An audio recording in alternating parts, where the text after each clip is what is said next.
the nation. Okay, 34 terrorists killed in Borno, bloody crossfire, says Defense Headquarters.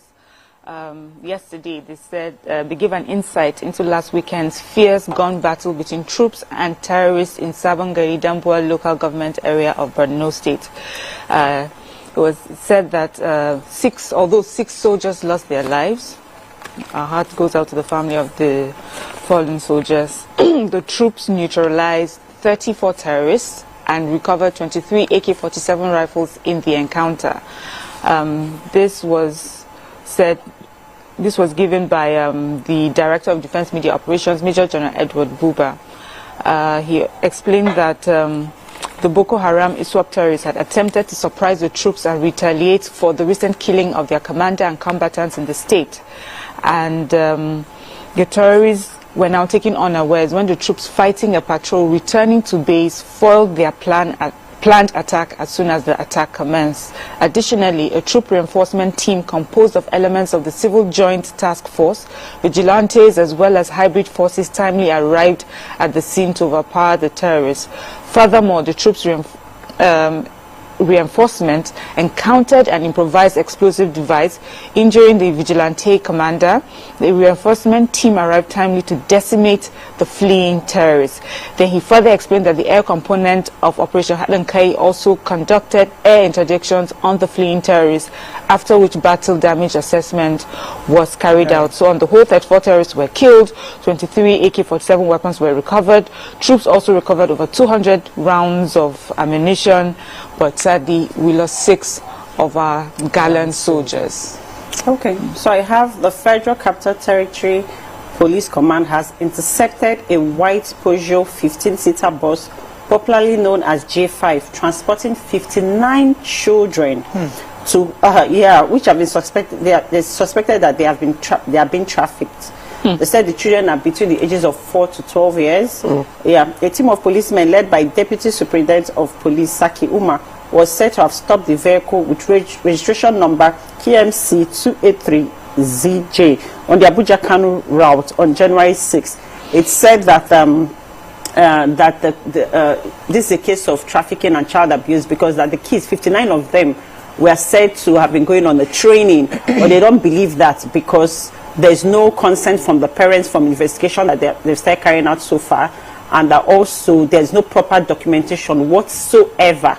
So investigations are underway, and they're trying to reach out to most of the parents. These kids are all said to have come from Kano State, and they are transporting them down to Nasarawa. So we'll just wait on update for further news on this.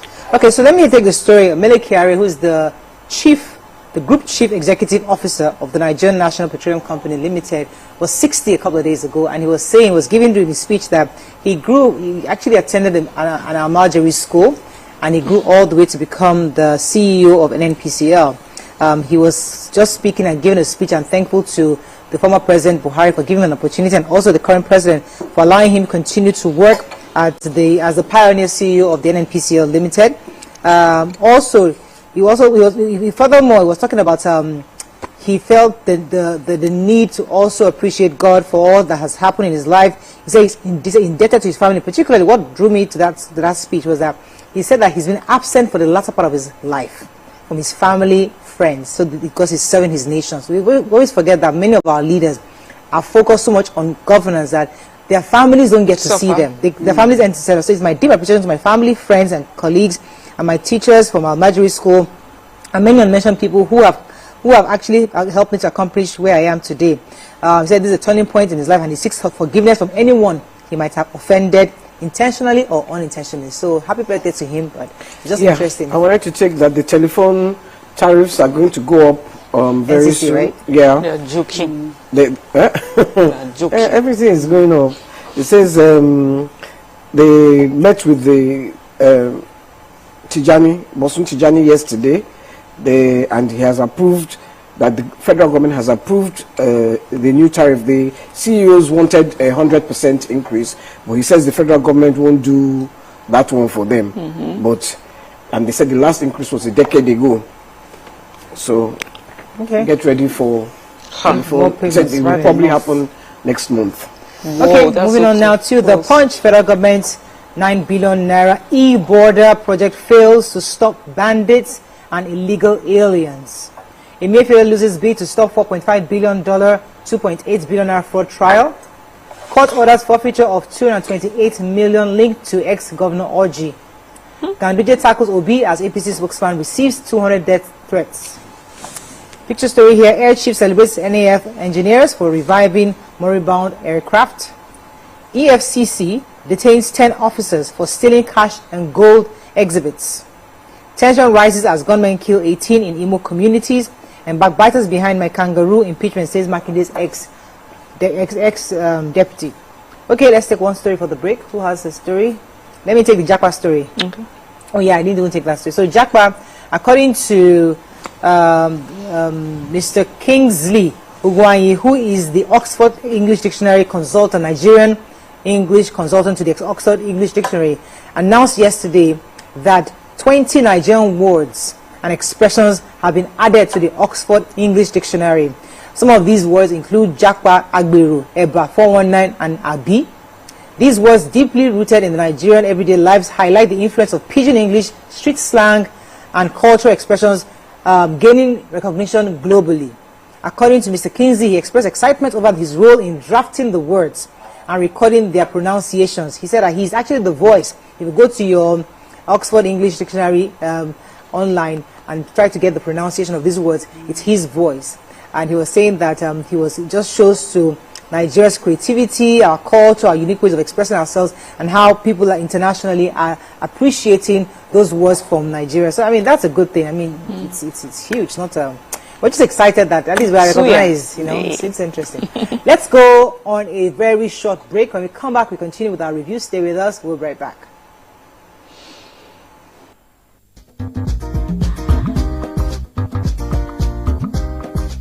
Stay tuned. Your View will be right back.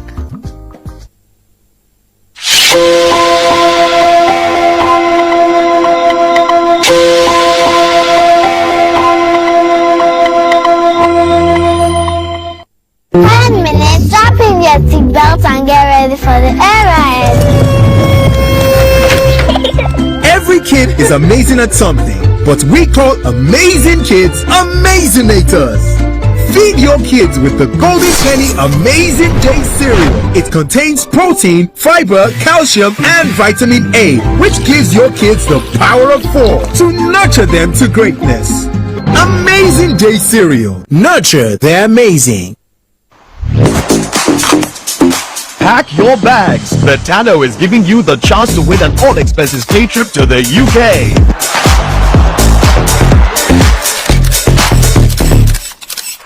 Play with Betano and watch live the big game of Aston Villa versus Tottenham at the iconic Villa Park. Ready for an unforgettable football experience? Betano, proud partner of Aston Villa.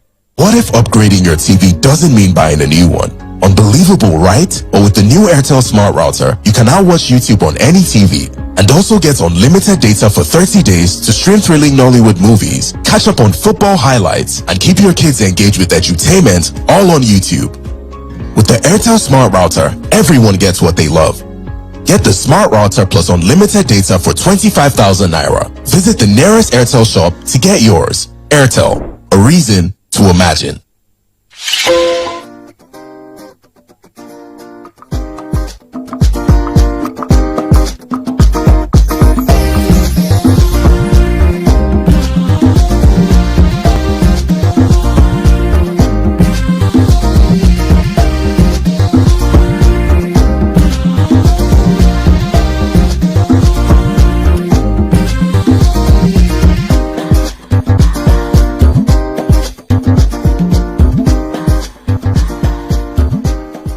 Thanks for staying with us. Okay, Punch. Okay. Yeah. So the Economic and Financial Crimes Commission said it has detained 10 officers over the alleged theft of operational items they could not account for.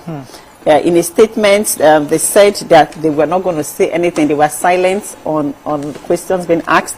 But the correspondent of Punch had said that they found out that the 10 officers allegedly broke into EFCC's exhibit room and stole foreign currencies and gold items.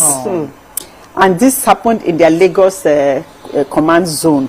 So now EFCC, they're investigating the matter. You know, they've detained the officers, and this is just coming ahead of when, on the heels of the dismissal of the 27 personnel for involvement in fraudulent activities. And EFCC, they are trying to say that now they are trying to clear and weed out all the bad eggs. Because, you know, it's a continuous process on them. them. Will continue to do that. Yes, so now, but they're really investigating certain things maybe that their eyes were not on before. So, when I used to watch all those movies, and they get all these millions of dollars, I think, I'm sure this couple police officer will just throw in 1 or 2 bundles, because I mean, this thing, you're seeing cash. So it takes a lot of discipline. Yeah. Go ahead. The Imo State Police Command has expressed its determination to unravel the circumstances surrounding the killing of no fewer than 18 people in coordinated attacks by gunmen in several communities in Osu local government area of Imo State. So they say a former chairman of the Nigerian Human Rights Commission, Professor Chidi Odinkalu, who's from Osu local government, was the first person to bring attention to the issue that's happening via his X-handle. He tweeted that information is coming through for what appears to have been systematic slaughter last night across several communities in Osu. The casualty at the moment when he posted the story was 23, but it looks like the numbers could be higher. The state police relations officer confirmed the incident, and they're looking into it. So the story here is that, as we know, during the Christmas season, a lot of people had gone back home. People were there was a masquerade show, and they had, having fun on holidays, and a group of people decided to leave that and go to a drinking joint. And that was it. Someone said a passerby was just walking, and then he discovered that the drinking joint, everybody in there was slaughtered, all of them in the pool of their own blood. But no one around there heard anything, noticed anything, heard any screaming, and it showed that they were butchered. So obviously there must have been screams. So and then they said another few blocks away from there was also another group of people who had been killed similar fashion, and no one around said they had anything. So of course the police says they're going to be looking into it. Some people some people have suspicions. They're saying that they may be affiliated with IPOB or ESN, and then it must be done also in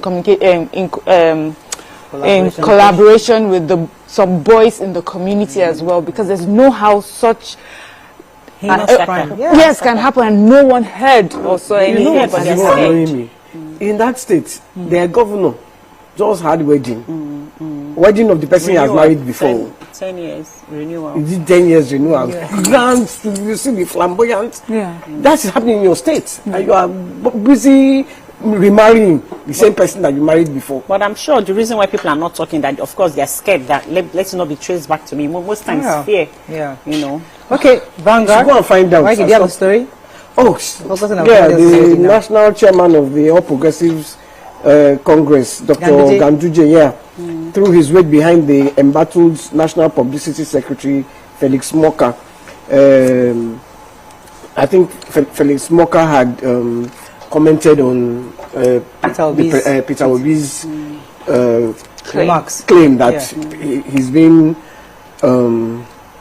threatened. Says that he has received over 200 death threats, but he gave a good comment to what Peter Obi said. So Peter Obi has was criticizing the government based on all has been happening. So in criticizing Peter Obi, Mr. Moka said that you have crossed the line. You have crossed the line, and you will get whatever comes to you. Now Peter Obi now interpreted that as a threat. That's a threat, a direct threat to me.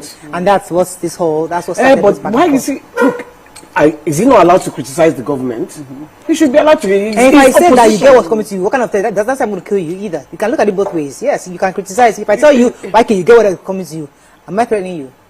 Or the interpretation could be I could be threatening you, or I could just say I could just. My question to all you sorts would of interpretations. What is coming to me? What do you know? Exactly, it's subject to interpretation. So you can choose to interpret it as a threat to your life. I can choose to interpret it as she's just saying nonsense or whatever. So it never depends on interpretation. I think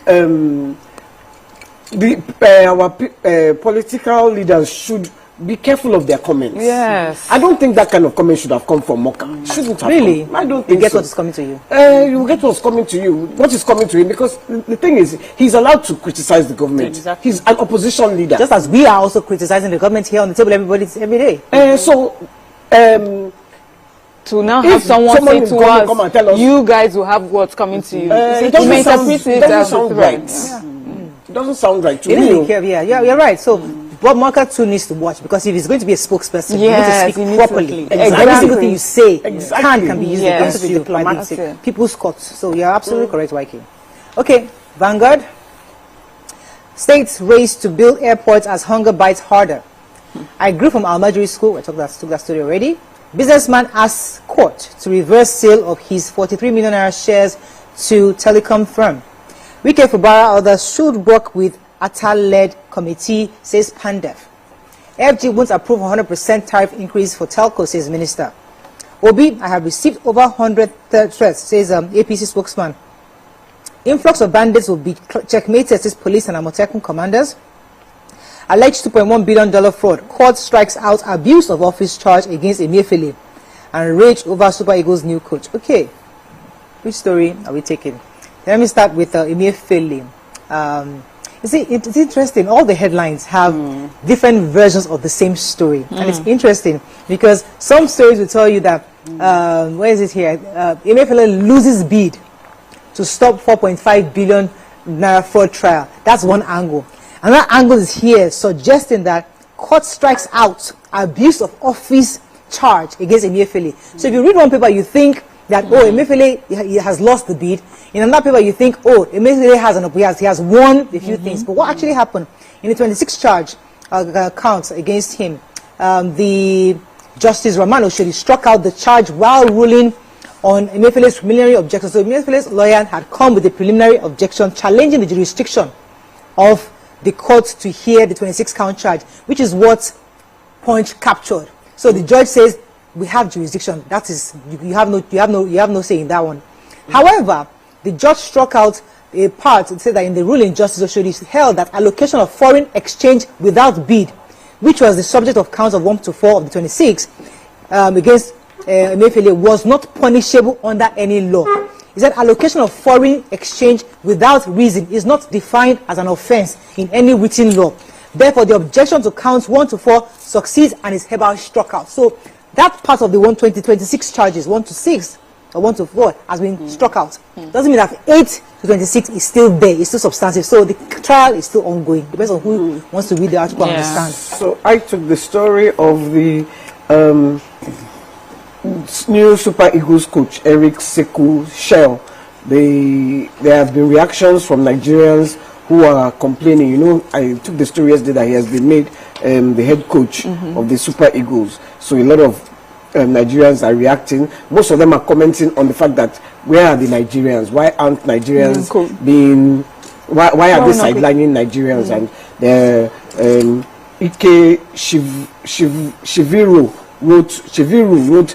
In the history of Nigerian football, Nigeria has never hired an African coach to coach the Super Eagles. What happened to Amunike or Liv Eguavon?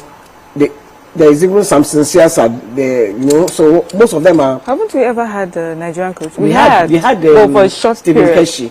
Okay. One time, but that one died in poverty.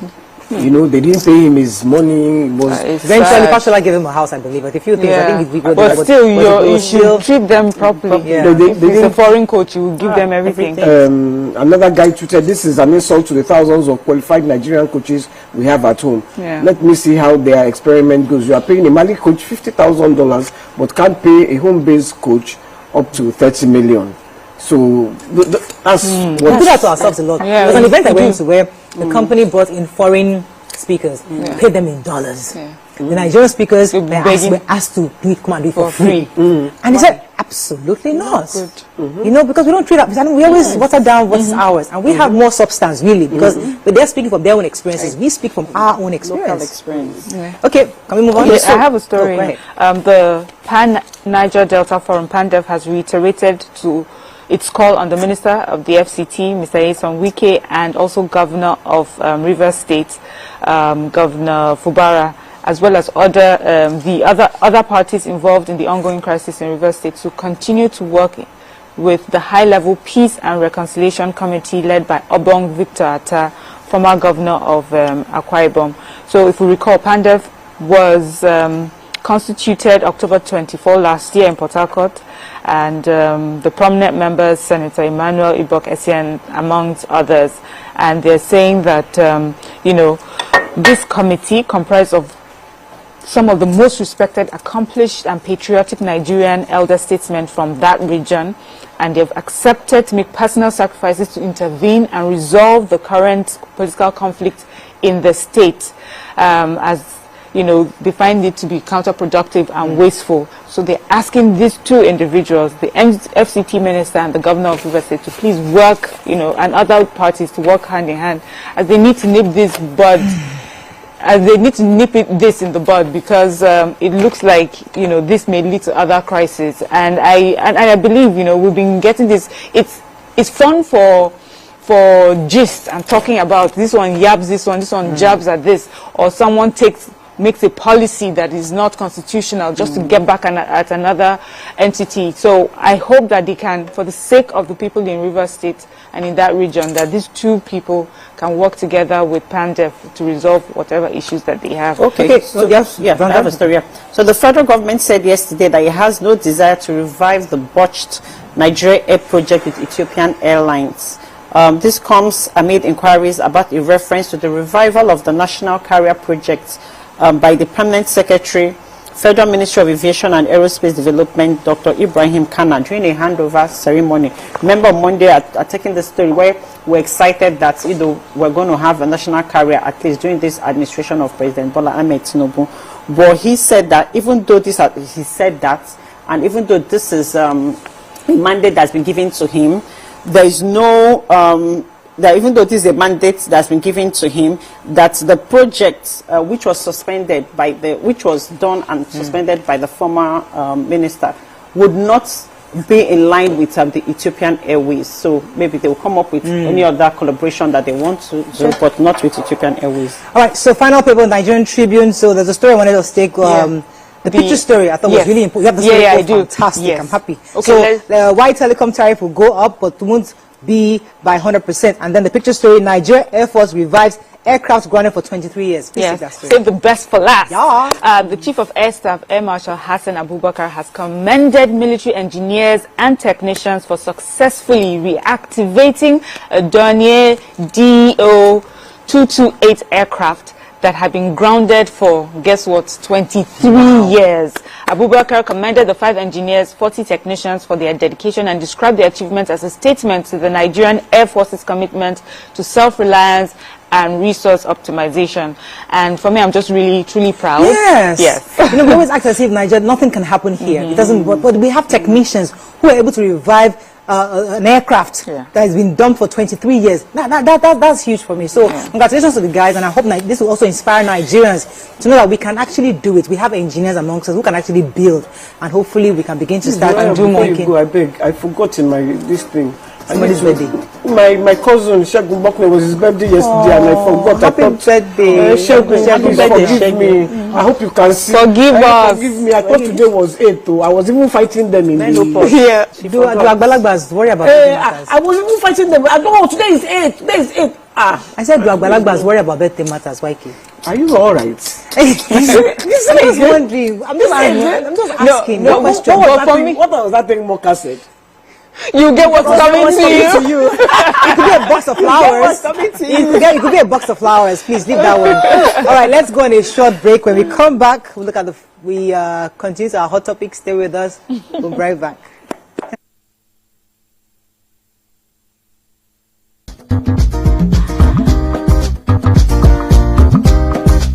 Stay tuned. Your View will be right back. Show off your best skin this Harmattan with Nivea Nourishing Cocoa Body Lotion. Now with 5-in-1 complete care. The deeply nourishing formula prevents your skin from drying out. With precious cocoa butter and deep moisture for smooth and healthy looking skin.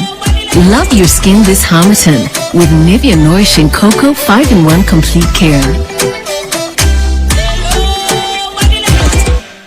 What if upgrading your TV doesn't mean buying a new one? Unbelievable, right? But with the new Airtel Smart Router, you can now watch YouTube on any TV and also get unlimited data for 30 days to stream thrilling Nollywood movies, catch up on football highlights, and keep your kids engaged with edutainment all on YouTube. With the Airtel Smart Router, everyone gets what they love. Get the Smart Router plus unlimited data for 25,000 Naira. Visit the nearest Airtel shop to get yours. Airtel, a reason to imagine. Pack your bags. Betano is giving you the chance to win an all-expenses paid trip to the UK.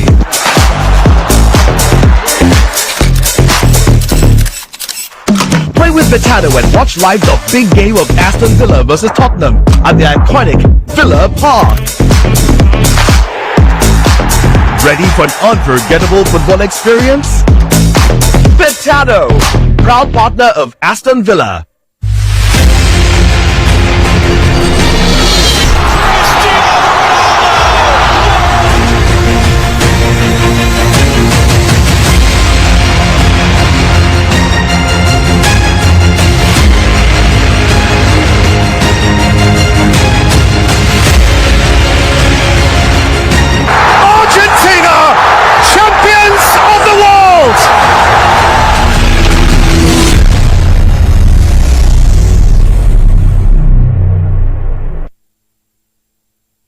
Happy New Year! It's 2025, people! Cheers to an amazing 2025. Happy New Year! Oh, Happy New Year! Happy New Year! Welcome to a year of growth and success. Happy New Year! Happy New Year! Happy New Year! Yes, to a fresh start. Happy New Year! This year bring you peace and happiness. Happy New Year! Happy New Year! I wish you the same. Happy New Year once again. I wish you well.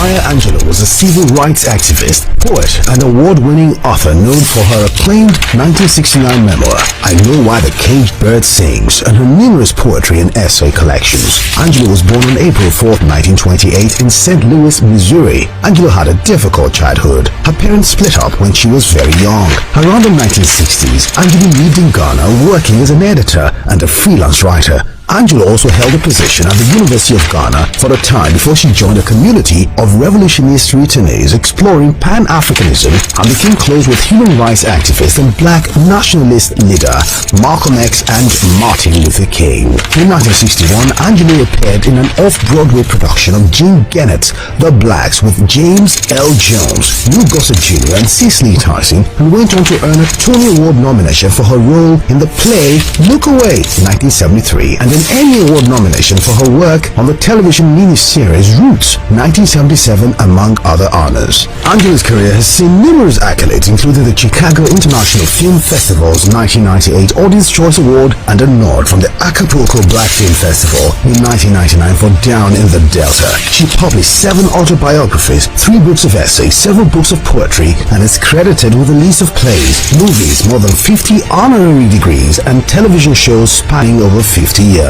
She also won 2 NAACP Image Awards in the Outstanding Literary Work Non-Fiction category for her 2005 cookbook and 2008 Letter to My Daughter. After experiencing health issues for a number of years, Angelou died on May 28, 2014 at her home in Winston-Salem, North Carolina. In May 2021, it was announced that Angelou will be one of the first women to be commemorated with a new series of quarters from the U.S. Mint.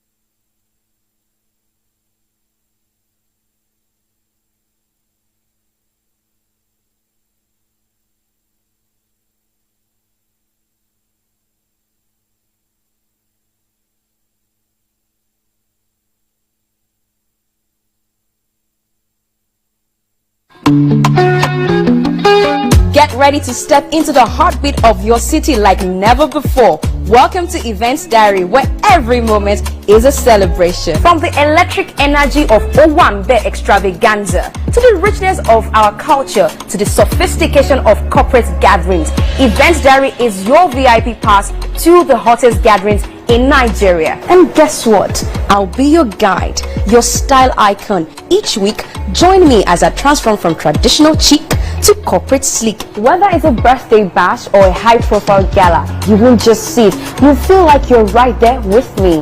Aww. From meetings to evening soirees, I'll be there. Or to the trendiest street festivals or to music concerts, Events Diary has something for everyone. So join me as we explore the vibrant tapestry of Nigerian scene, one event at a time.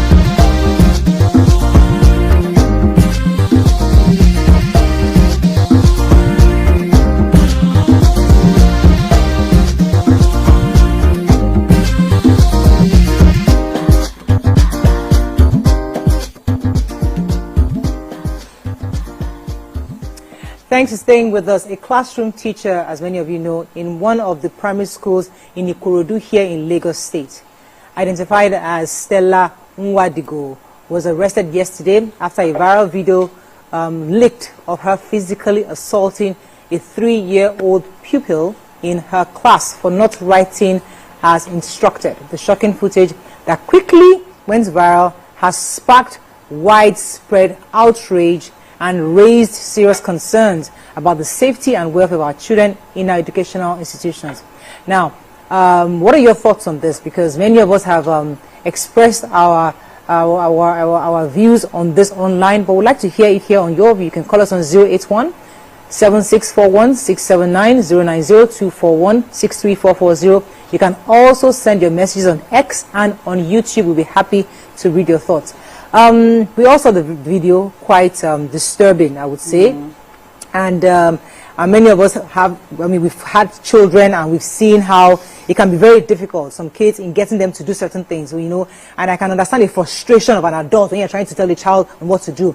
But how you help a child and the method in which you get a child to do things is different from different people and varies amongst different people. So let me start with, how did you feel when you watched that video, before we now go to what could have caused it?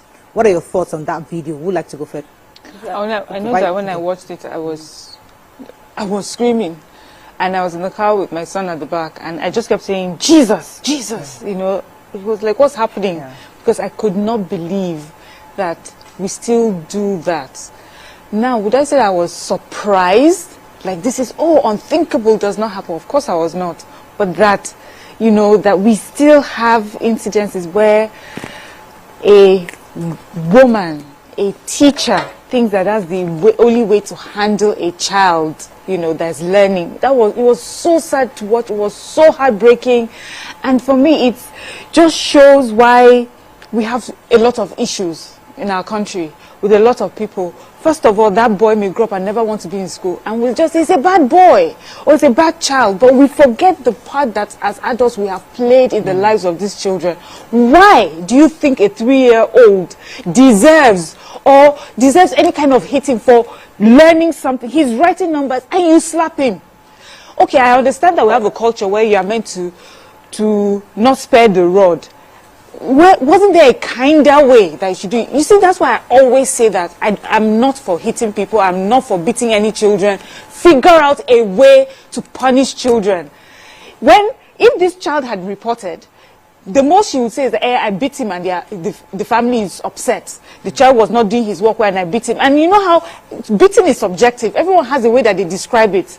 They will say, I did not really beat him. But when you now see the beating yourself, you're like, what is this? Is this person a human being? Were you hitting a human being or were you hitting an animal? Even animals are protected from violence from human beings. That was so sad, so traumatizing for me, honestly. And I'm happy that whoever took the time to take the video, I was thinking, I had different theories about who might have taken it.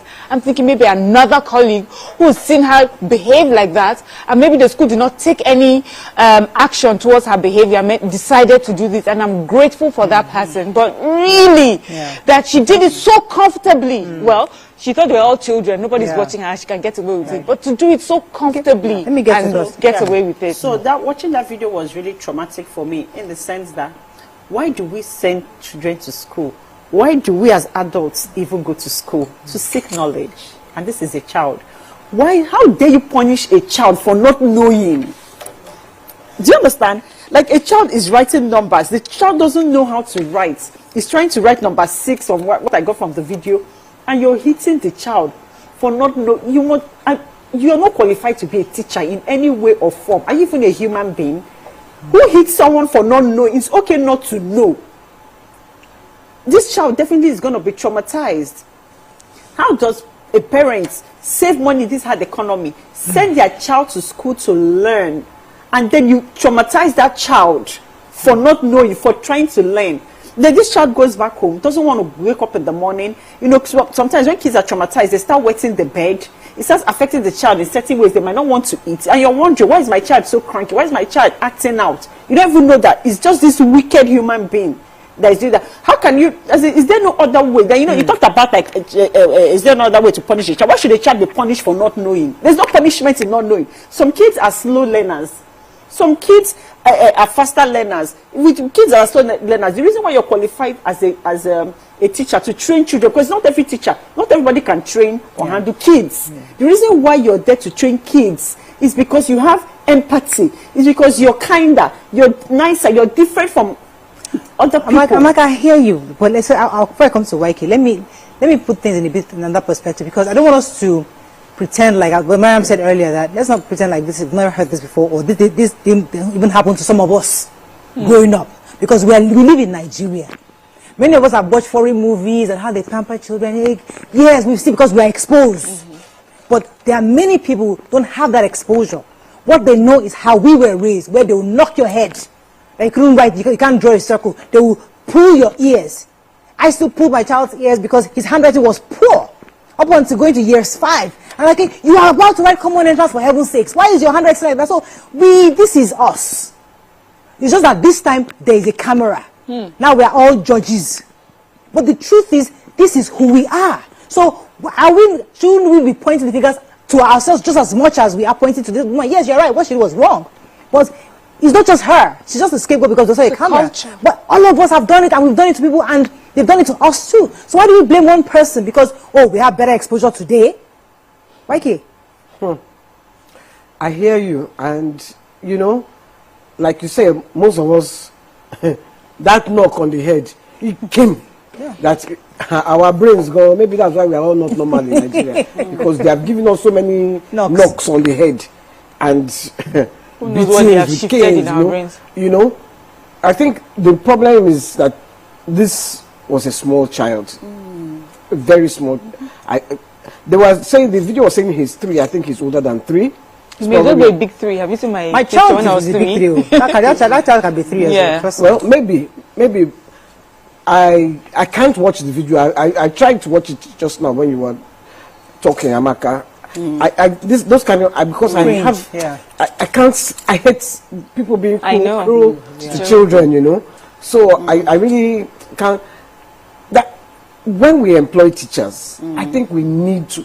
This woman might be going through her own frustration in her house. You know how much is that frustration that she's going on, that the child is coming and she's giving him that frustration that she's going. And she hit him so hard. I think she was hitting a full-grown adult. You know, it's wickedness, and it's wickedness because of her own problem. And at that time she's not even realizing that what she's doing is wrong. It is the person who was filming her, who probably was tired of the way she has been beating children, just because you can see it's a secret. So that one has, and put it out there. That's true. Okay. So you know, so that's not the first time. So it's not the first time. It's obvious the girl that is, or the woman or man, whoever is filming. There is another man sitting there. He's very unconcerned. I didn't notice that. There's another man. With what is happening is very, and that child is being. So they are used to it. It goes back to our society. I want us to open up this conversation, because that's how we as a people need to change the way we raise our children. Yes, people are reading books, they're parenting, but there's a larger chunk of our society that are oblivious of how to raise children today. You know, Mariah, we have spoken so many times at this table about to beat or not to beat. Yeah. And one thing that I notice in our conversations, if we see a video of a child misbehaving and no one does anything, we come, no, beat him. If you had beaten him and beaten her, this would not have happened. It's the lack of beating. Then when we now see a video of when they beat her, never, how do you beat? We even us as Nigerians, we are yet to understand what we would rather want for our children. I have always maintained, and I will continue to maintain, no beating. It makes no sense. Because the beating, the anger, when you feel that you beat someone for bad behavior, it becomes a habit. That even in situations where the person does not deserve it, that's what you're used to. There's also an adjoining video of a lady who was at the police station when this woman was arrested. And she seemed so angry, and I think she was also threatening the woman. It's the same, it comes from the same spirit of violence. Yes. So we don't, that principle of just being violent to each other will carry, sadly, a child like this may go through this with all of us up in arms and end up being just like this woman, because that is the culture, that's what we know. God bless you. It does not serve us. Let me. There was a parent, we took a story, there was a parent who had gone to school Yes, I was going to take that beat story. up a teacher who had beaten up his child. Beating Abby, and then ended up, that teacher died. And people were like, that parent is a bad parent. They're trying to raise your child properly. You did not beat your child. That's why that child went to school, and now you have killed the teacher. Yes. But they forget that there was a teacher that beat up a child and killed the child. And also, if there was a similar story where a child bullied a younger child, right? And we saw that story where the aunt of the child who was bullied, the next day, when of course the parents, everybody came, was a boarding house, when they called the police, they started slapping the boy. And I was like, why would you slap a child? Because, oh, he bullied your child. Is that violence? Going to a police station, a private citizen, going to a police station to accuse another private citizen who has equal rights. This woman who beat up the child is a Nigerian. Every right the Constitution affords me, affords that one that went to the police station, and now it's the same. Yeah. We are equal before the law. You have the audacity to go to the station and accuse her. And I still believe in, go on. Okay, sorry, I scattered your brain. Let me go.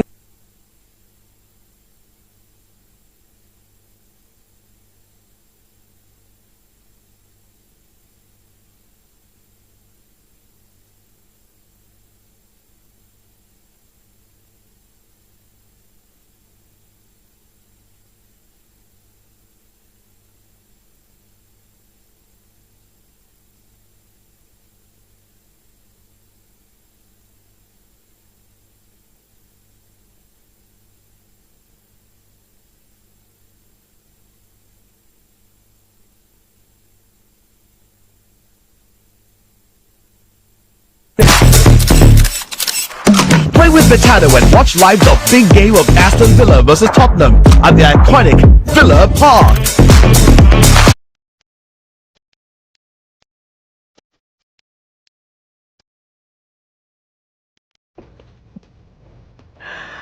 Oh wow, my typical day is filled with meetings, consultations, and of course traffic, and that's all part of the hustle and bustle of city life. But the real fun starts when I can just settle down and catch up with all my favorite programs on TVC. Believe me, it's pure entertainment.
102.3 Max FM. Hit music for Lagos.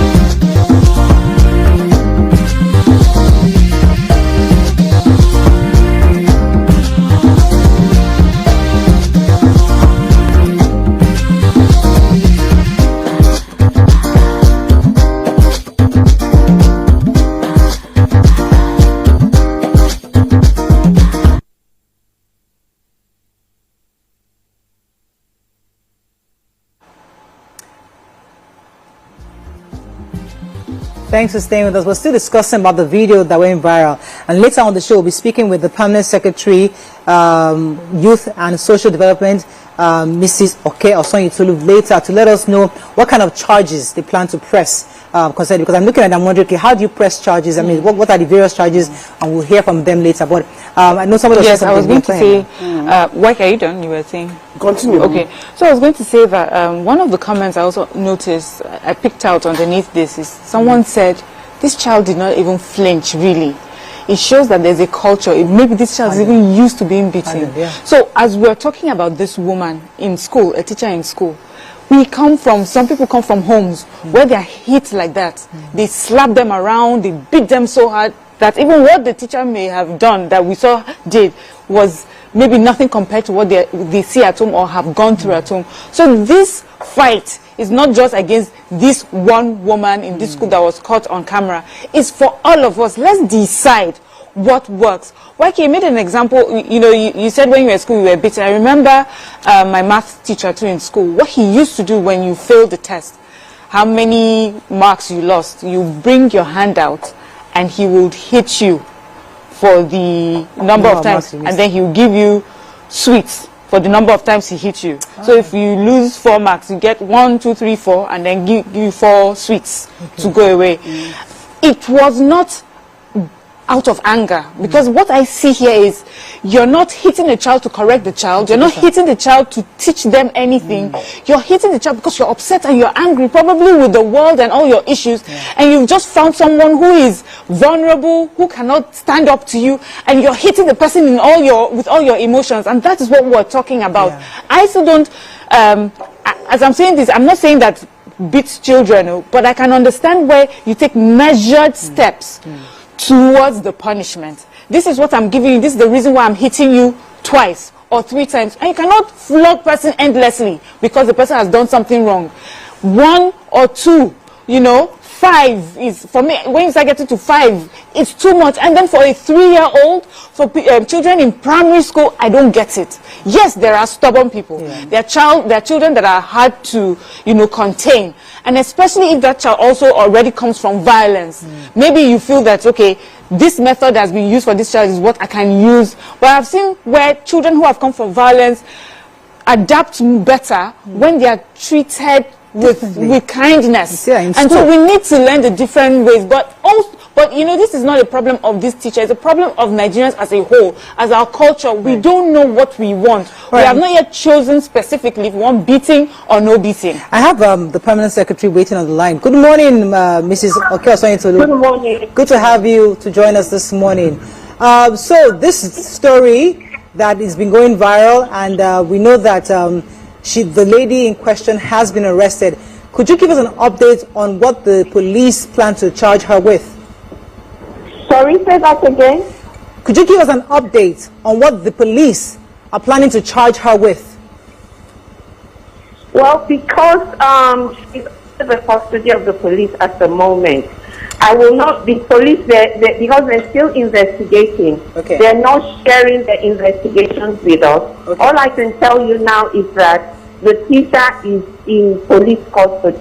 He was arrested yesterday morning. And the young man, Abayomi Michael, is in hospital with his mom followed him. He's in Ikorodu General Hospital undergoing medical care.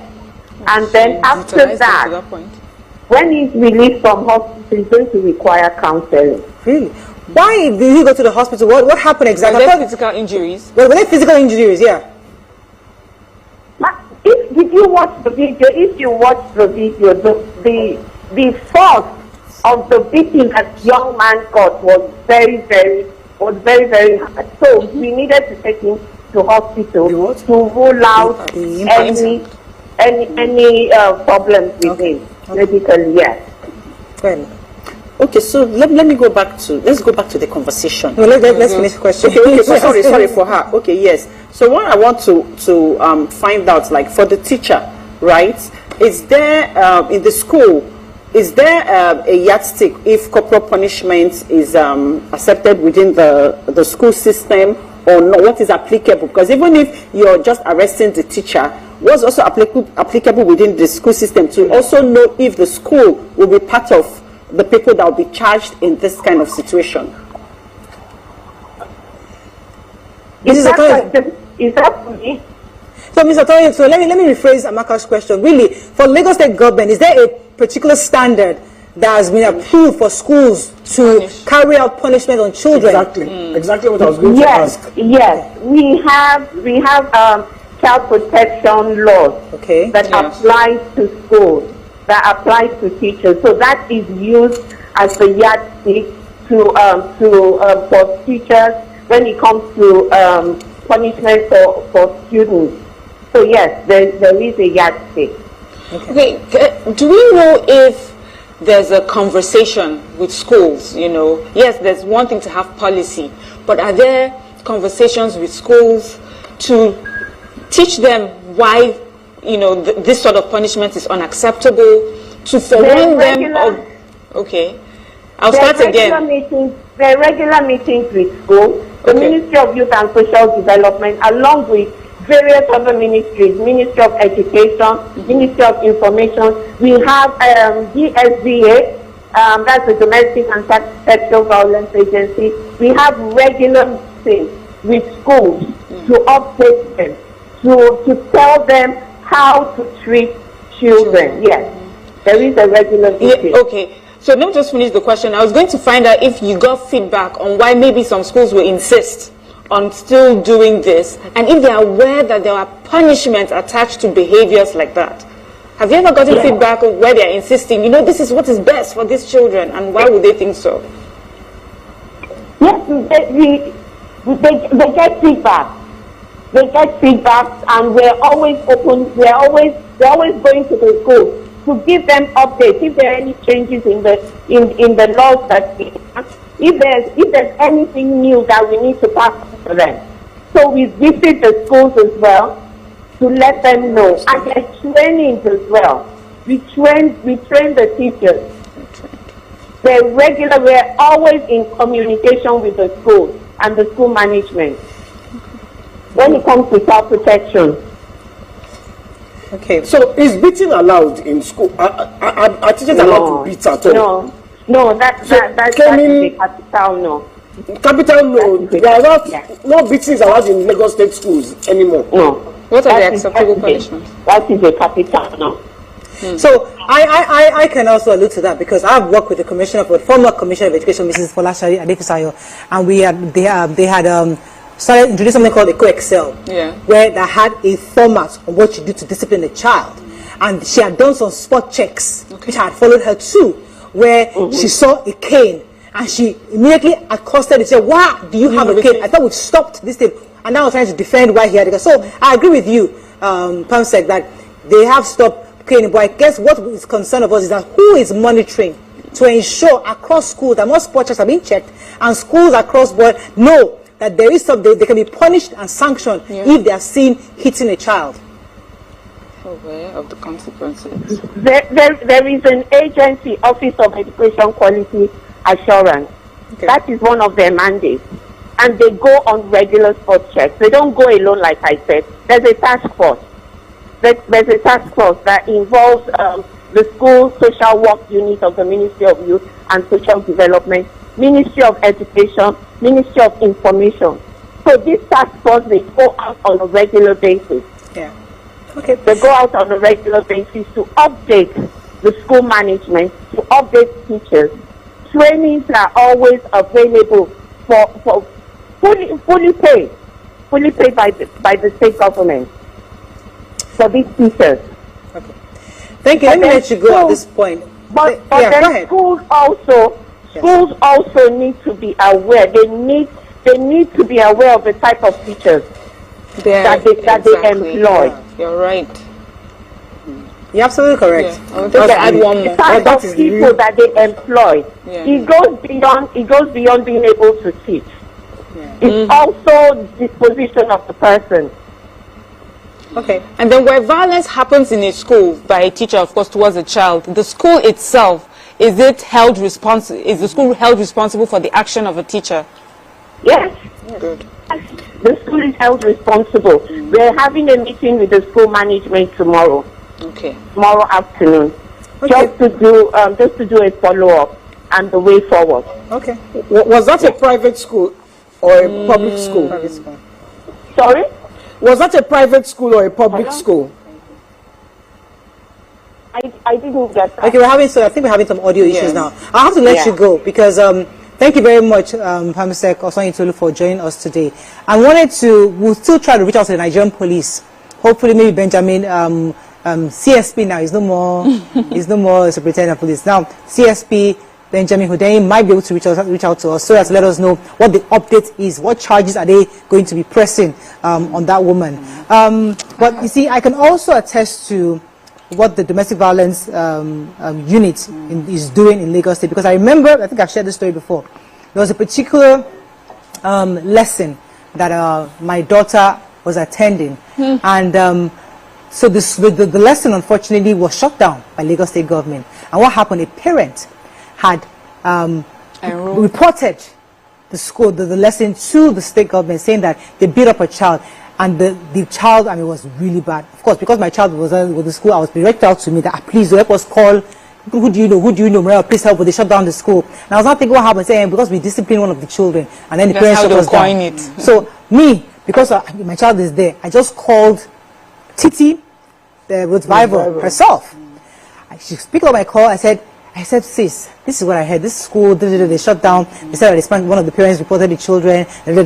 I finished begging. I said, please, so what can you do for us? They are disturbing me. She said something. She said, Mariel, she only asked me one question.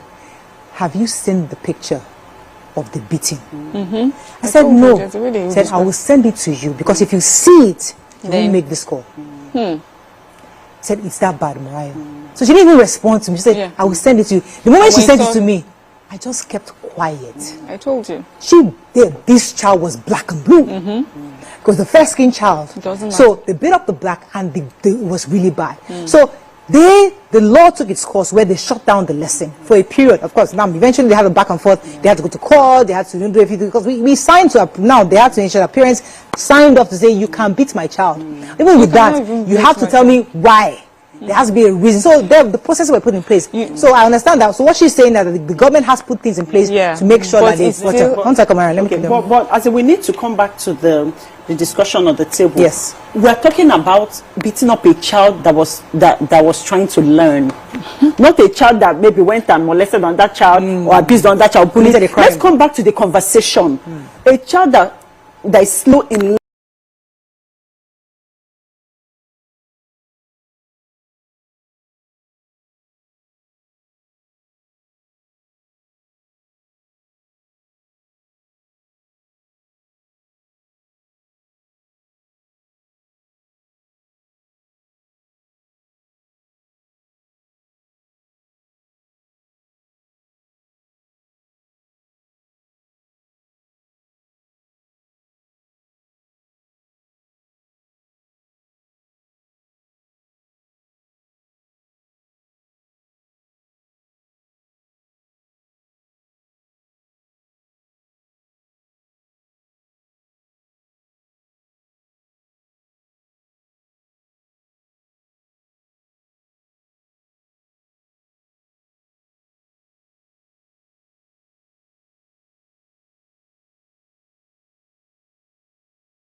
where the problem is that this teacher doesn't know that she's not even supposed to be a teacher.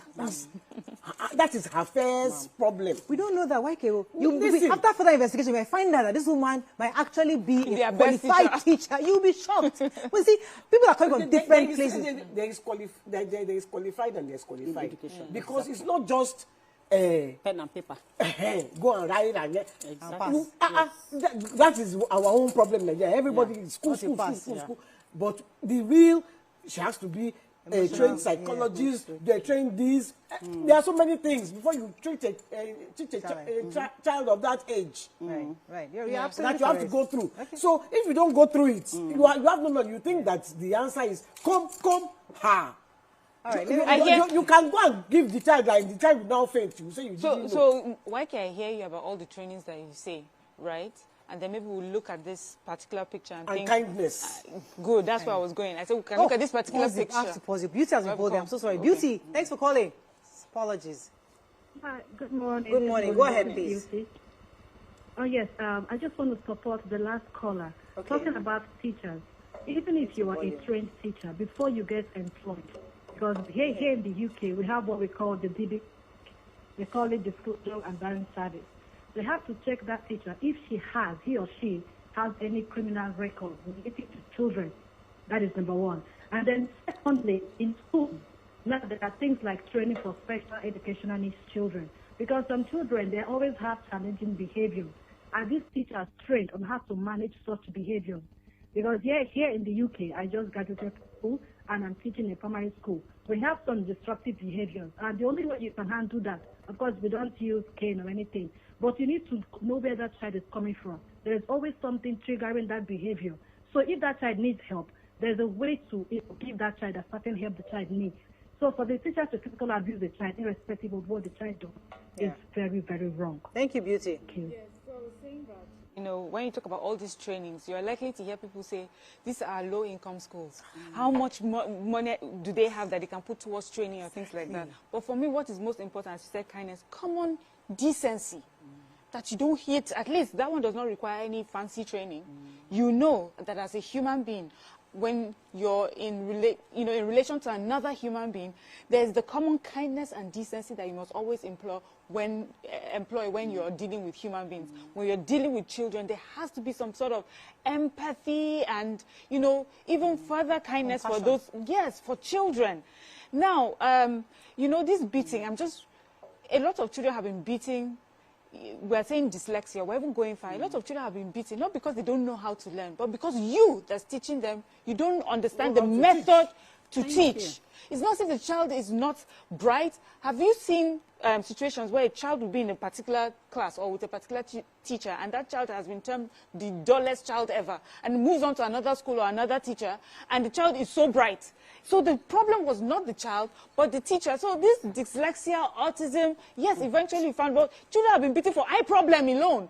Because they didn't realize that they had eye problem. We use beating for everything in Nigeria. Yeah. A child was running around in a supermarket, we saw it, and everybody saying, why don't you hit the child? Why didn't you beat the child? You did not put into consideration what may have caused that child to act a certain way. But is the why we're not having those sort of conversations. I'll disagree with you slightly, but let me take this call. Prince, thanks for calling. You're live. You're welcome, ma. Good morning, ma. Good morning. Go ahead, please. When we are talking about teachers, I think when I grew up as a teacher, my grandfather was a headmaster. He taught us of being that there's a level of schools that you just go there, employ teachers randomly. NCE has time to teach teachers.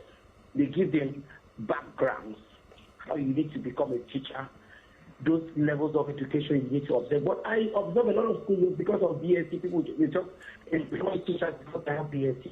A lot of them don't have patience. They do not have patience with that to do students. I still have a child in my compound that the mother is not the teacher because the mother. Oh, network issues. Let me. Okay, you still there? I lost that call. Let me go on a very short break. When we come back, we continue this conversation. Stay with us. We'll be right back.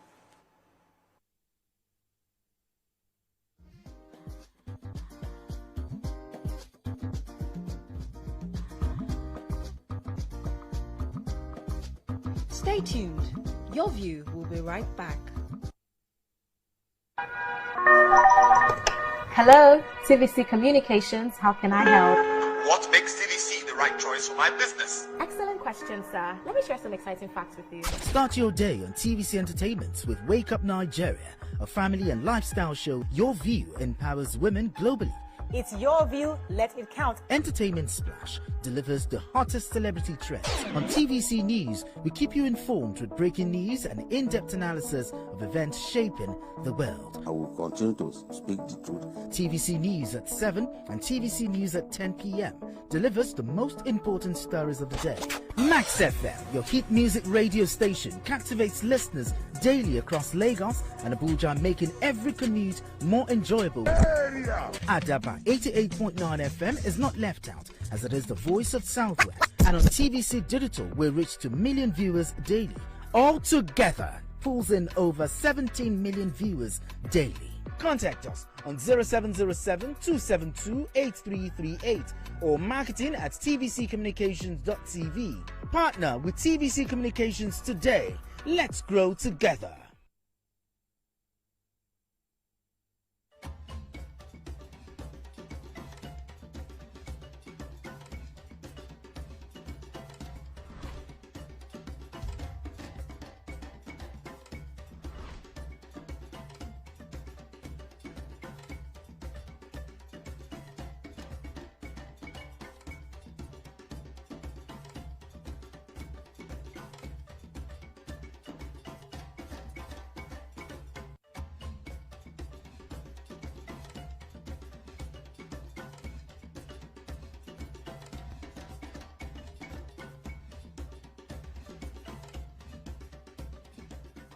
Good morning, Marina Station and all the passengers. Efficient, it's comfortable. This development will go a long way in reducing congestion and emission. The trains are a long-term solution to Lagos traffic challenges. This is where we take the final, decisions on policies, programs of government. I will have to ensure that, the narration of Lagos as a PLC is taken very, very seriously. This is a major pedestrian bridge linking Oyinbo here to Apapa Road over there. With this overpass, we are providing what we call a permanent solution.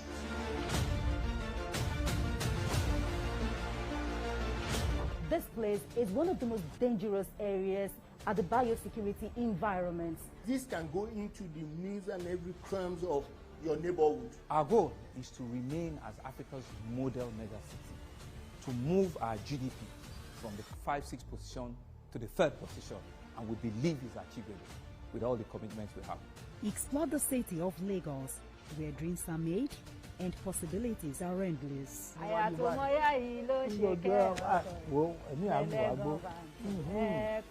I'm Adedoja Salamadini.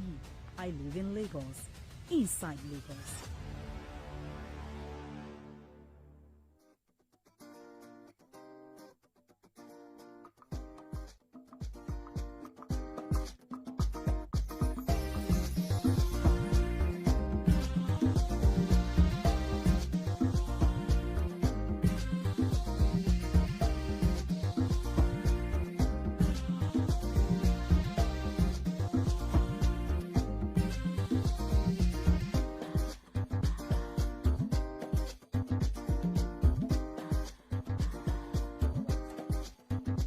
Thank you for staying with us. So we're still discussing this matter. I think what I was going to say earlier, where I was disagreeing with Bit, because sometimes, and I'm trying to play the devil's advocate a bit here, because in this new knowledge that we have, it seems that a lot of things that we were used to growing up, they have labeled as names. So I remember there was a time where, my husband had a thing with my daughter where of course, he was shouting at her for something. And then I told him, I said, listen, this your shout, you're going to traumatize your daughter. And he said, you're the one giving her that definition. When we were growing up, when they shouted at us, it was not trauma. You are now introducing the word trauma to a child who had no idea what trauma is. Because to me, I'm just, yelling at her because what she did was wrong. But now you've labeled it as trauma. she'll now go back and say, I'm traumatized. Same thing here. With these beatings, knocking of the head, pulling your ears, these are things we all experience growing up in one way or the other. But today, in 2024, it is defined as brutalizing, or it's defined as traumatizing a child. You know, we give it all these labels and now indict ourselves for something that we all were part of. So where do we draw the line from this new knowledge and how because we were raised in that way somewhat, and we're still here. Sorry, Miriam, I want to disagree with calling it new knowledge. I think it is Oyibo knowledge. Okay. Why I think it is Oyibo knowledge? And I think they have taken it to the extreme. Yeah.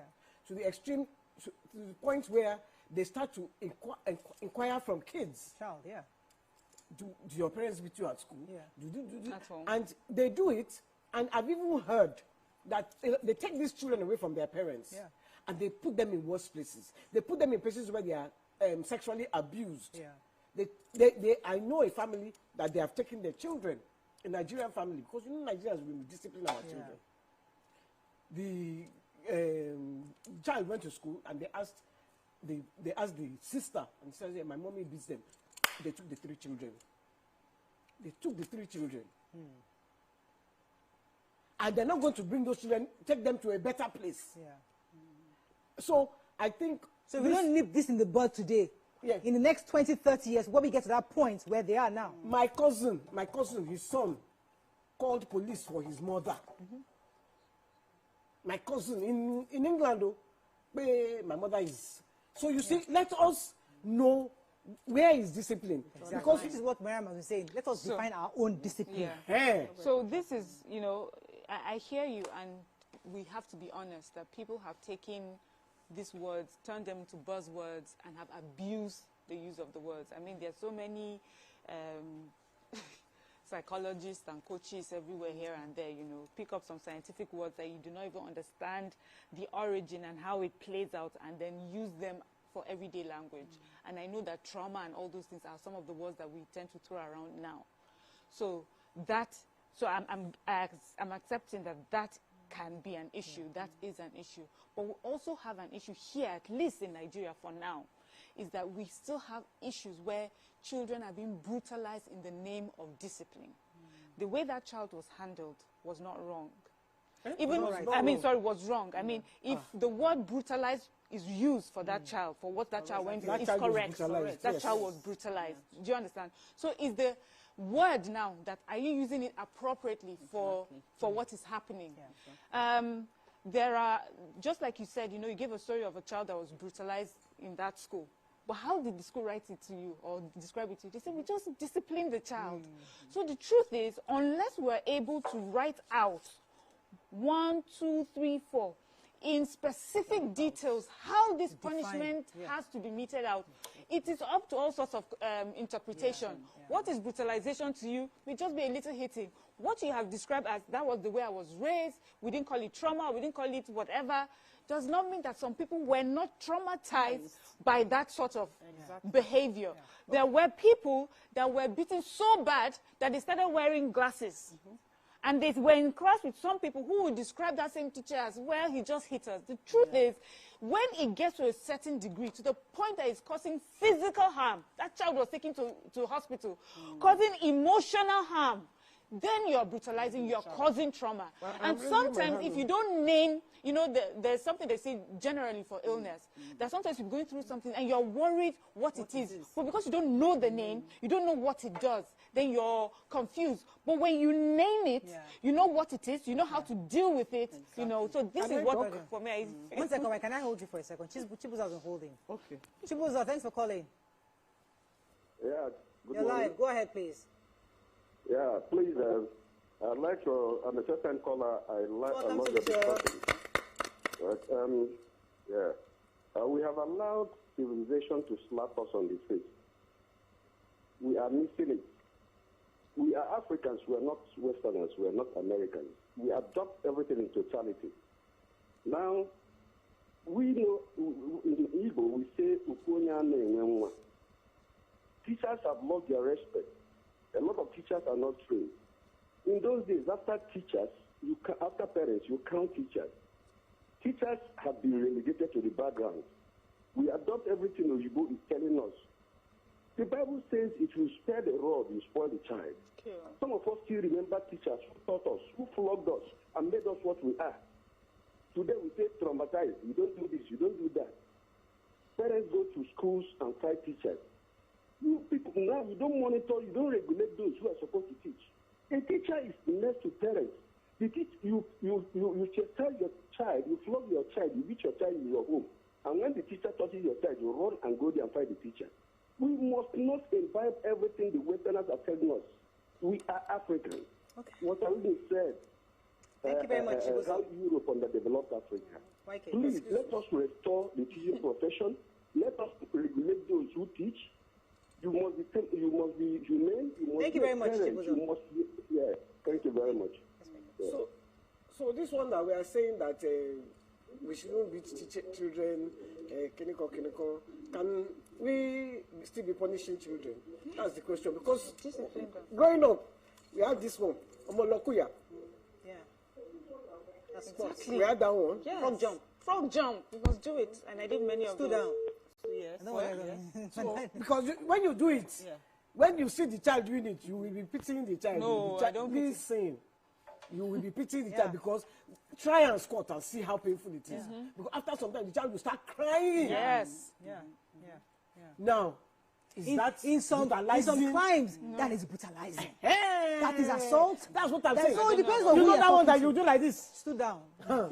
Pick pin. Yes. We have menu that if you go and do it in England, they will tell you. Exactly. So it depends on who you brutalize the child. Yes. Well, you guys need to understand what Mariam is also saying and what we are saying. Nobody said you should not punish or discipline. No discipline. Nobody said that. We just said that there should be a uniform way of punishing, that you don't cause harm to the next person, to a child. Nobody said don't discipline. Nobody said don't correct. Nobody said don't punish. Okay, let me pause you for a second. See, that one was brutalizing me. When I was saying when I did that one, I was saying something. Like, you see, we speak from our own map, our own experiences.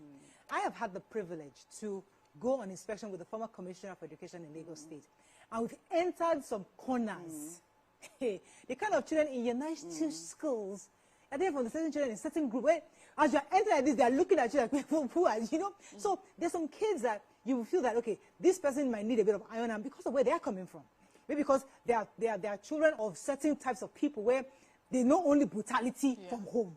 So if you don't hold them with a certain kind of hand, you might lose them, because that's the only way you can communicate to them.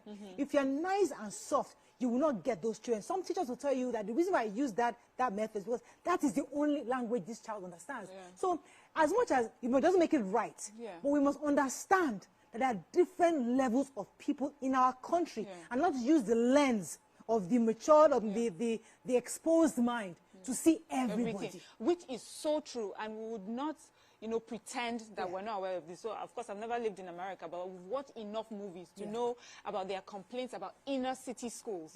And from our understanding, we understand that these are children from low-income areas with some parenting issues and background issues. So, usually, these are the schools that we hear someone shoots a teacher, or they're fighting, metal detectors. And there are issues with teaching those sort of children, right?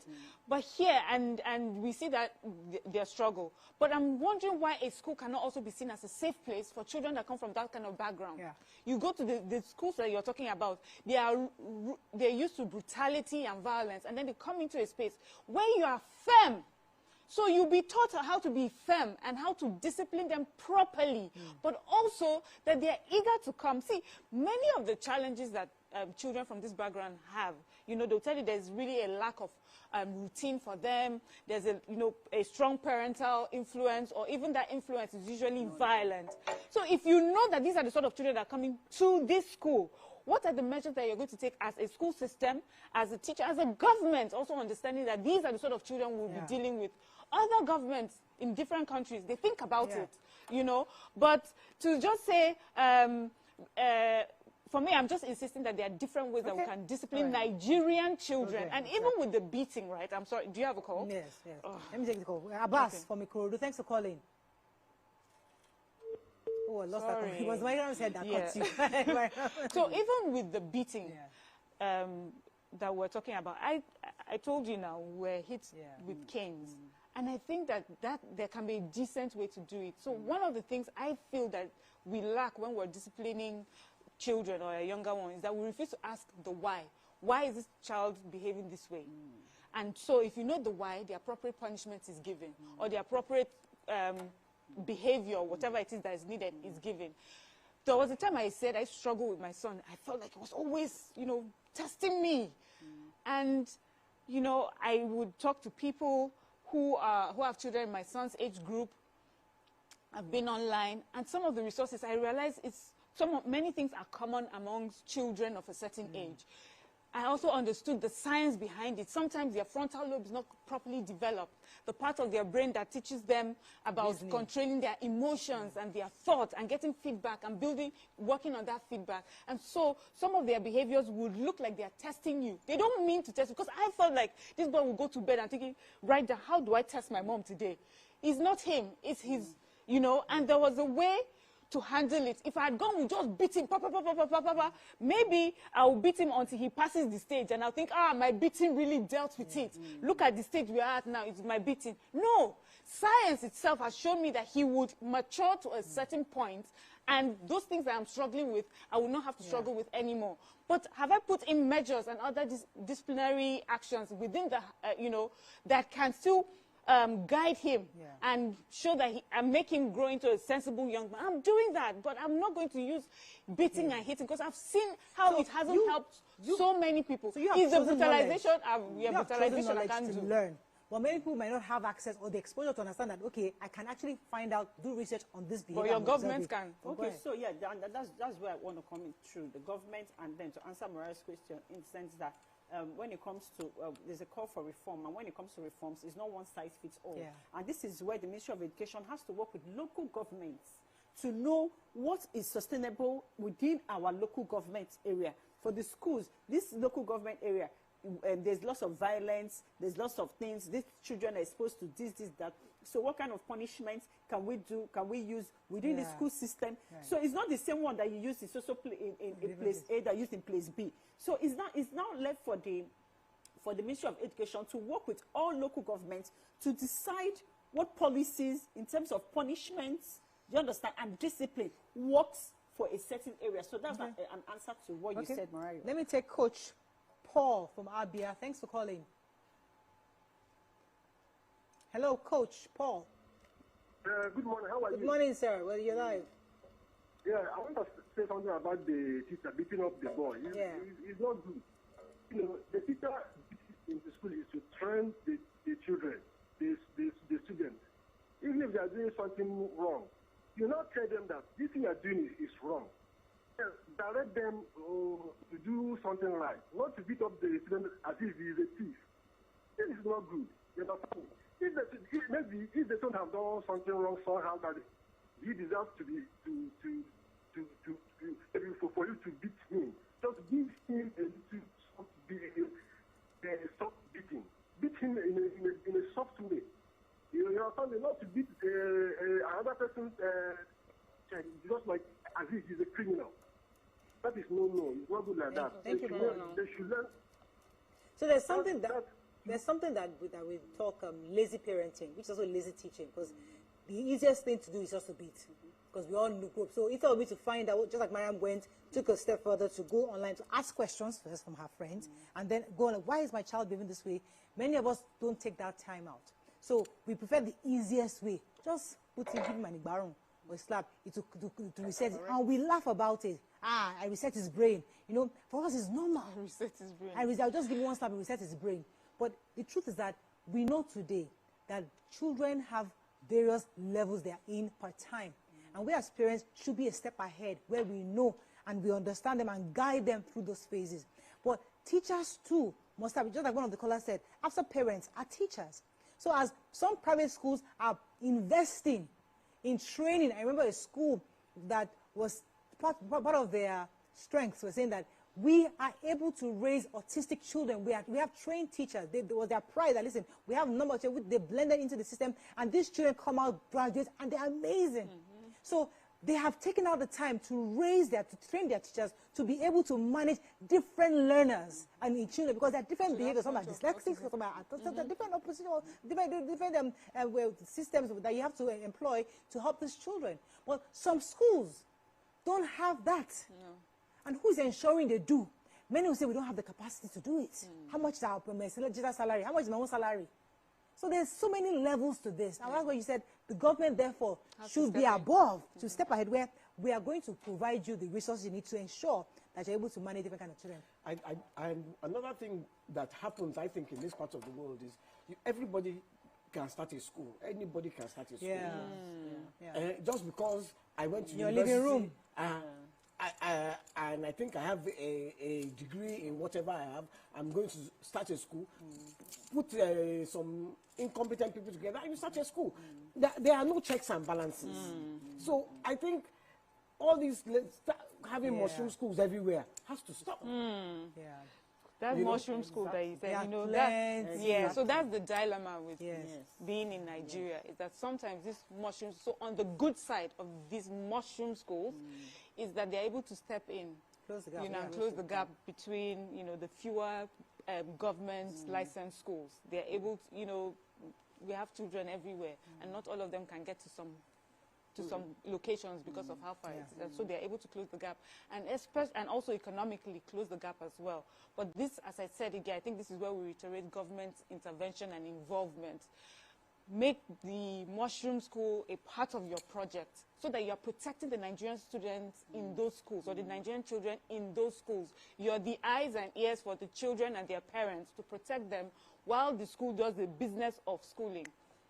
I believe that higher measures and stricter measures should be given to the schools, because if the schools are penalized more strictly, they would, they'll bear the burden of making sure that they train their teachers and that they have the right set of teachers. If I spend money and I open up a school and everything, and then one teacher will now come and spoil it for me, I'll make sure that I bring out some money, put some funds aside to make sure that all the teachers within my my school system, they actually do what they're supposed to do. Sometimes I hear you, because as I said, I've been privileged to work with the Ministry of Education in Lagos State, and I know that when they had to gather the data of the number of these mushroom or small low-income private schools, it was a lot, thousands of them everywhere. Somebody's living room is a school, and some of them international school. Every corner, your backyard, so and many of them, it was difficult to really follow up to know, okay, who has registered, who has not. So it took them going on and on to becoming street by street, town by town, to know where they exist. So the process is ongoing. I seriously doubt if they've concluded it, because it's something you can't conclude in a year. But the truth is that you're right. These schools should be registered, and they should have monitoring people who go there often to check to ensure that they're adhering to the law. I have to go in the break quickly. Let me come back. We'll continue and wrap up on this conversation. Let's prepare some comments on social media so we can get our viewers involved. Stay with us. We'll be right back.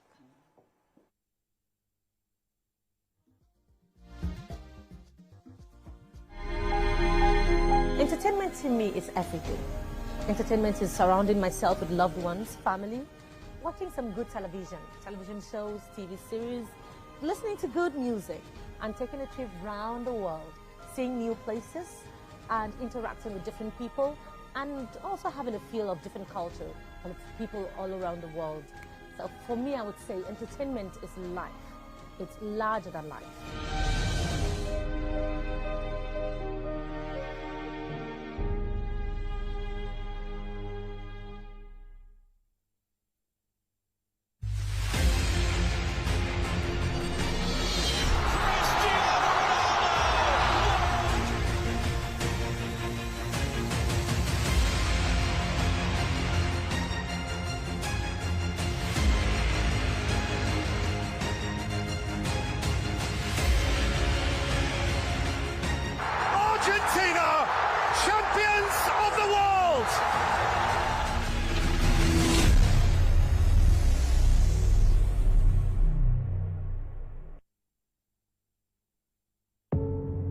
Doubt and fear doesn't occur at the canvas, it shows in the canvas. It shows the conation of raw ether material slapped, stroked and molded at a pace provided by the doubt and fear. Every move way in the struggle of one to the other, merging the past to the present, brushstrokes of colors seen but not known, For when the wailing stops, the pieces settle down in abject beauty erected for a century of a century, speaking, advocating, protesting as the arts are meant to be. Level 2, electrified fence.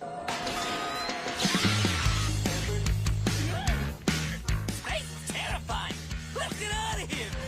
Hey Nick fam! Remember, Nick on TVC is your one-stop for engaging children's shows like El Tigre, Paw Patrol, SpongeBob SquarePants, Kung Fu Panda, and lots more to keep the kids glued to their screens. Catch us on Mondays to Fridays at 4 p.m. to 5 p.m. and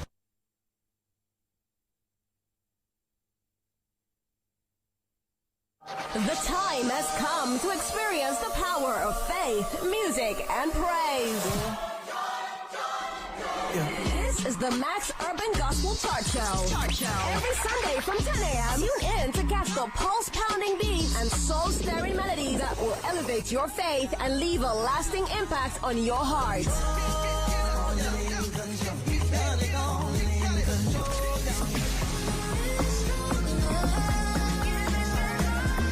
The Max Urban Gospel Chart Show. Every Sunday from 10 a.m. exclusively on Max FM, where we count down the best 20 urban gospel hits from around the world.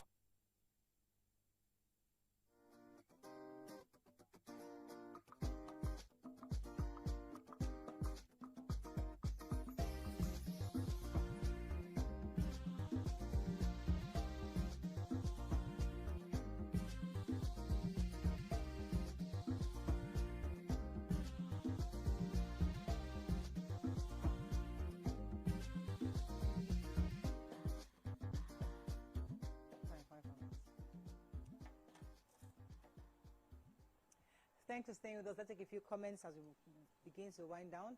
Who has any? YK? Yes, I have from Truth is Truth. He says, I think many teachers that taught in primary schools from 1970 to 1980 to come and defend their actions, why they were beating us as if we were animals in the name of punishment. YK loved them. I'm part of them. They beat us very well. But you felt like you deserved it. And I said it did not harm me in any way. I don't think. Yes, could they have done better? Maybe, but I'm not dead. Well, there's an argument that says that. I would have drawn the line if you slap my face, because I think slapping of the face is really the meaning. Yes, of course. You know, so but if you take a cane and you beat me, why they just flog you, just everywhere, just flogging? That's also demeaning. That's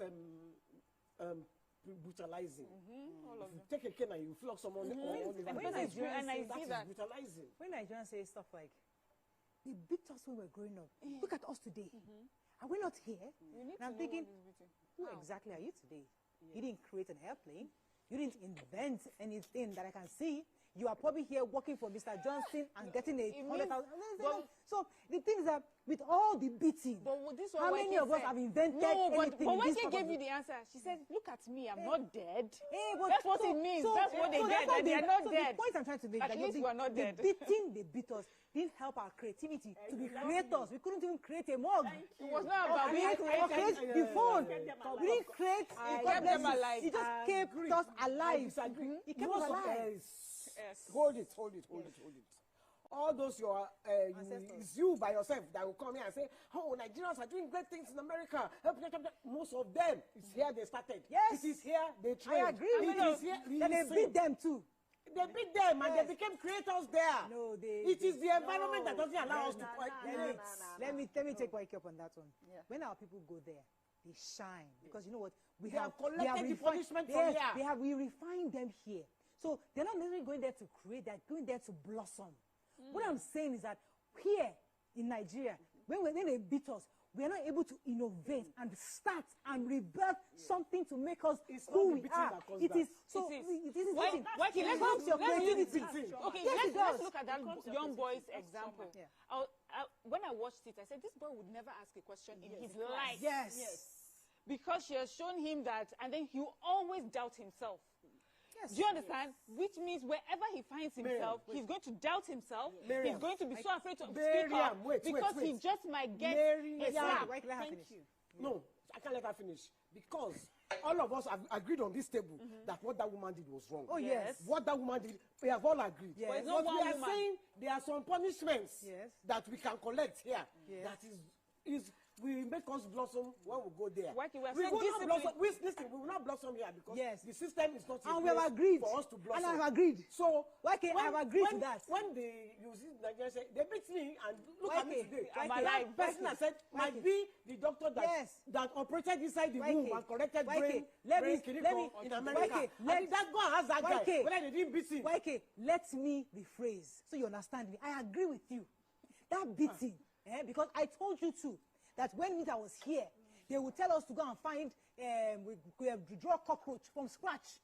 Yes. When I got to the US, they labeled 2 cockroaches for me and said, tell me which one is correct and which one is wrong.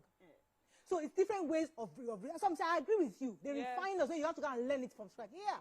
What I am saying, that beating is not allowing us to be creative enough to solve Africa's unique problems. So for example, one of our unique problems that we have, give me one, maybe environmental, something that is very unique to us. Yes.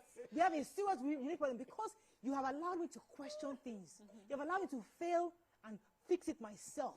I can grow up in this country and say, okay, let me fix that. I can solve that problem. I can create that. But because you have clamped me down, all I'm doing is reading, studying to pass.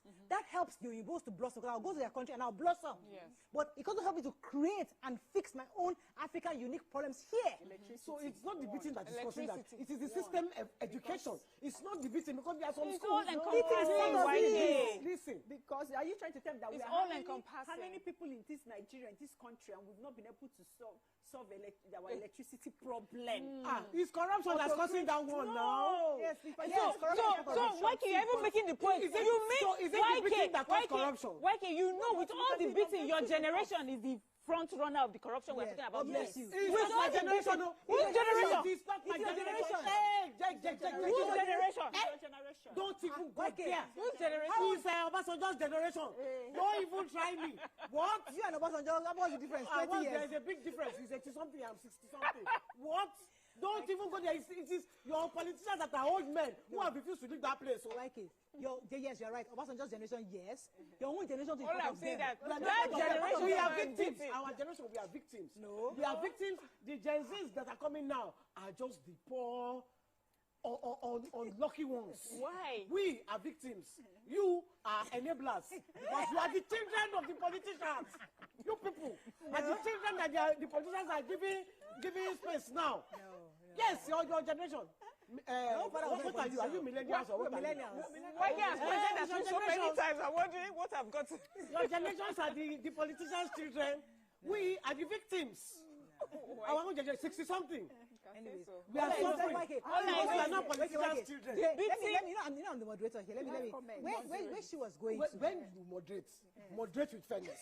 Okay, let me go back to what Mariam was trying to achieve when she was saying something. Now let me. What was she saying? What she's trying to say that, you see, after all your English was spoken, you see, they beat us. We are here. The height you are achieving in Nigeria is to become a politician. Or a victim. To enter government. That is what we look at as a big deal. Let me enter government. That's the height of our creativity. Yeah. How we can maneuver the system to become a politician or to become a government chairman. That is what we're thinking. But you see, if you allow a child, you don't beat up a child. You allow a child to be naturally creative as they are.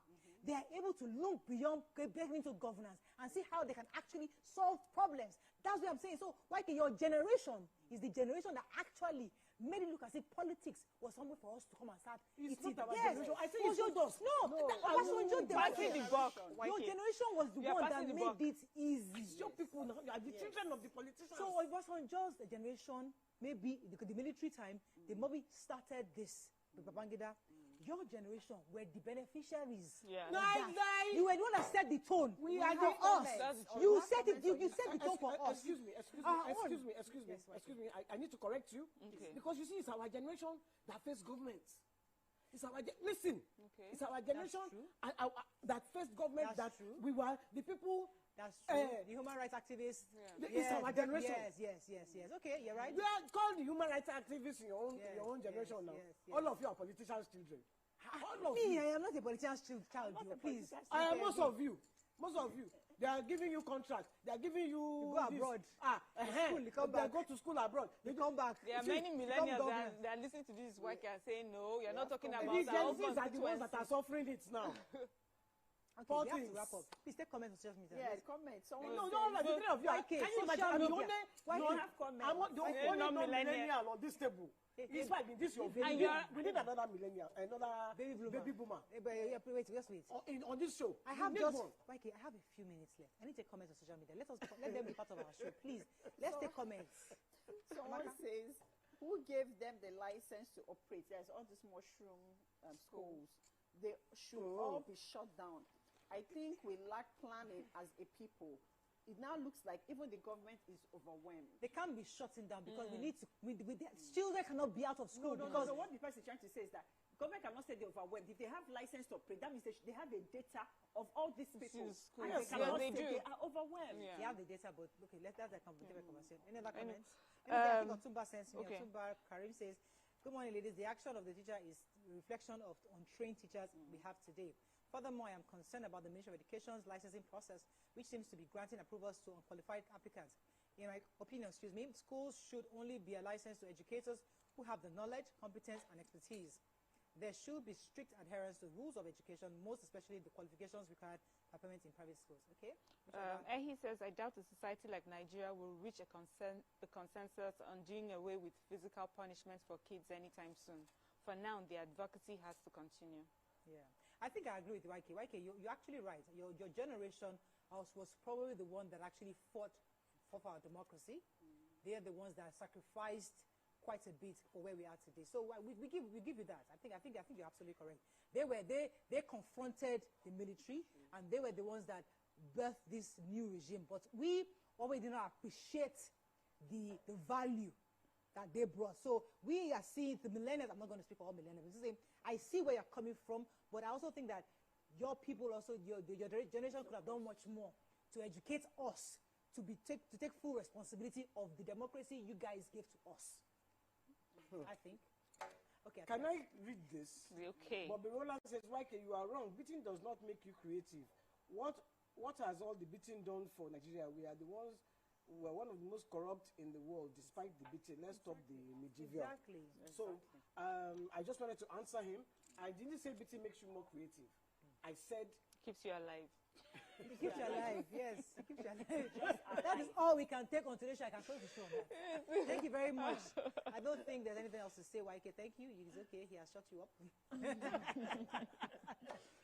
All right, that's all we can take on today's show. But I think in a nutshell, we all agree on this table. What the teacher did was wrong.